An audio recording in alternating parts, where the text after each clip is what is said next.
Welcome to More Than a Few Words, Marketing Conversation for Business Owners. This is your host, Lorraine Ball. And a few weeks ago, I had a conversation with Samantha Bradshaw about coming up with a name for your business. And I was so intrigued, I really wanted to continue the conversation. And today, we're going to talk about, you got this name. Should you trademark it? If you missed the conversation, what you should know about Samantha is she is a small business and IP lawyer. She came back to the U.S. after spending 5 years in Beirut, Lebanon, and founded Inline Legal, the only 100% Virginia licensed law firm that keeps creative service providers out of the courtroom and in the studio. Samantha, welcome back to the show. Oh, Lorraine, I'm so happy to be back. I felt like we crammed so much in last time. I hope people got so much out of it, but I'm ready for step two. Okay, so last conversation we really talked about if you were coming up with a name, how to think about the name of your company as something you could ultimately protect. And I'm going to Yeah, recommend anybody, if you missed it, there'll be a link in this show to the yeah, original show. yeah. But today, I've got my name. I'm going to call my company whatever I'm going to call my company. Should I go through the trademark process, because it is an investment? It's It not is. for a startup company. It can be hundreds and sometimes maybe even thousands of dollars to get all the way through that process. Just in government fees. Just in government fees. Yes. Yeah, and that's not even talking about the help to get you through that process. And I mean, as of the time of this recording, it's taking about 16 months from application to registration. So from the day that you hand that paper over to the USPTO to the day that you get the paper back, actually, they don't even send you a paper anymore, to the day you get the email back that says, congratulations, you have your trademark and it is federally registered with the US Patent and Trademark Office. So it's an investment of not only money, but a significant chunk of time. Absolutely. So let's start with, should I do it? I have a small business. I'm only operating in one market. Yeah. I have a podcast. Should I invest in trademarking my Yeah. unique service business? Yeah. And so much of where this should go, and if the service provider you're working with doesn't ask you these questions, please run the other direction. Um, what are you doing with your business? What are your goals with your business? Do you want to be working in it in 10 years? Do you want to have it open in the next 5? Right? This is a process that takes almost 2 years. If you don't feel quite settled in the name that or the brand or the color or the tagline that you're going to be using, there's not a lot of point in moving forward with that, and claiming that protection, spending all that energy, that effort, that money.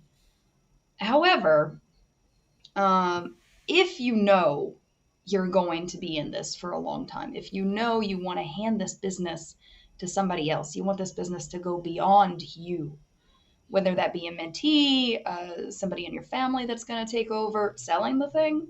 Yeah, that part's fun. Um, then it becomes this fun moment of trademarks actually become an asset, something that you can write into the agreement when you sell your business and be like, this is worth money.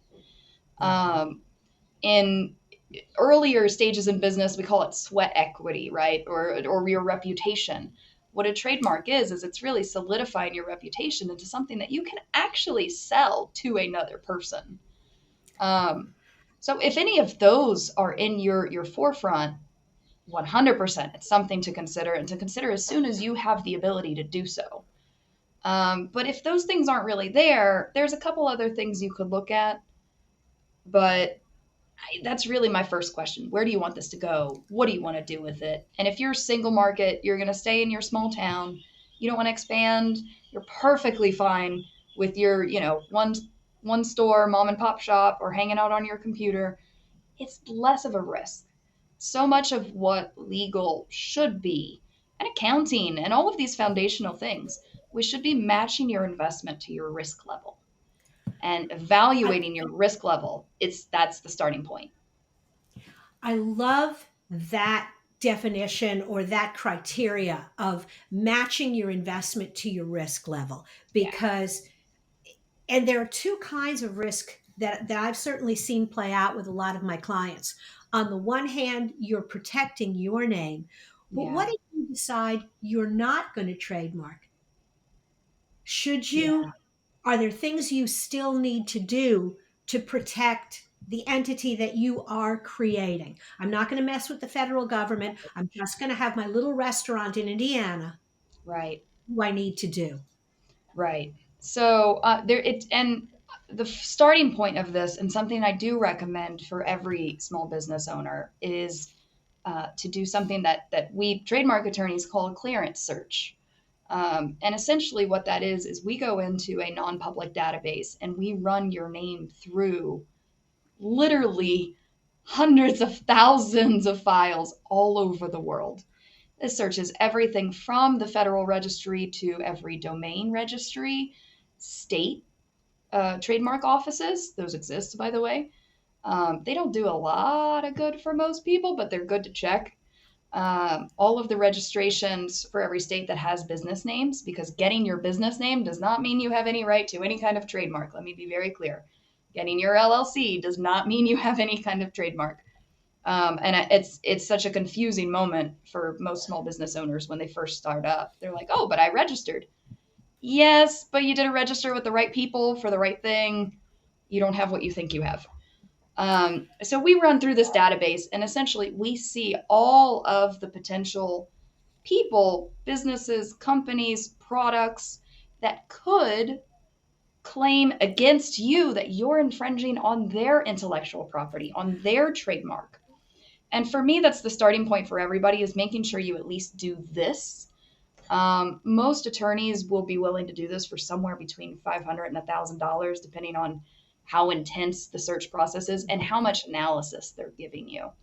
Anyone charging less than 300, don't even talk to them. They're just going to hand you the 80-page report, and you're not going to understand what's in it. That analysis, that Okay. guiding, that's the helpful bit, right?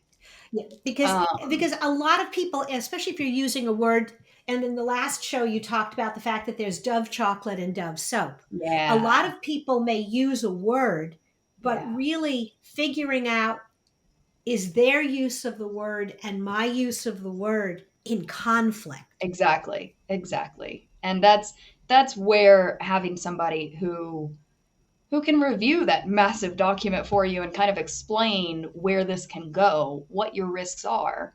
Look, on my side, it's not my job to tell you what to do. It's always my job to explain to you the risks. As the business owner, it's your job to make that risk assessment. Now, there could be, say you opened, I don't know, Bob's restaurant, and there's a Bob's restaurant in the next state over. Now, if the Bob's restaurant in the next state over isn't expanding, and you're not expanding, and you're actually both named Bob, then we're probably not going to run into any issues.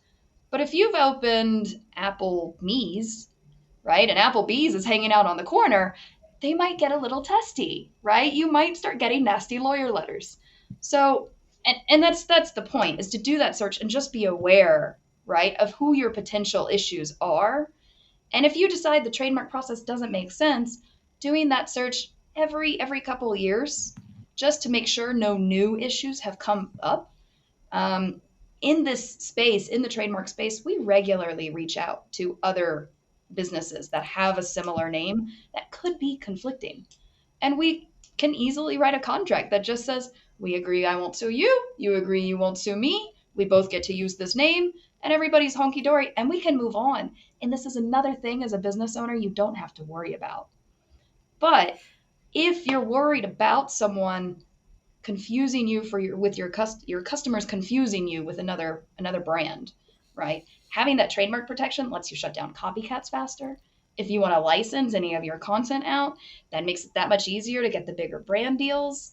If you want to open second locations, and especially in other states, 100% this is the way to go. But if you're not there, there are options, affordable options that match your risk level, that you can do to keep up to make sure that you're protected. Samantha, that is a great overview. Thank you. Absolutely my pleasure. So I'm going to encourage anybody, if you're sitting out there with a business name, even if you've been in business several years, Oh yeah. if you're curious and want to know how protected you are or what your risk level is, you want to check out inlinelegal.com and take the trademark quiz. Samantha, thanks again for being a part of the show. Thank you so much, Lorraine. And if you've enjoyed today's conversation, if you are looking for ideas, inspiration, and other marketing tips, maybe you want to schedule an office hours appointment with me. And be sure to look for MTFW wherever you listen to podcasts. This has been another episode of More Than a Few Words. Thanks for listening.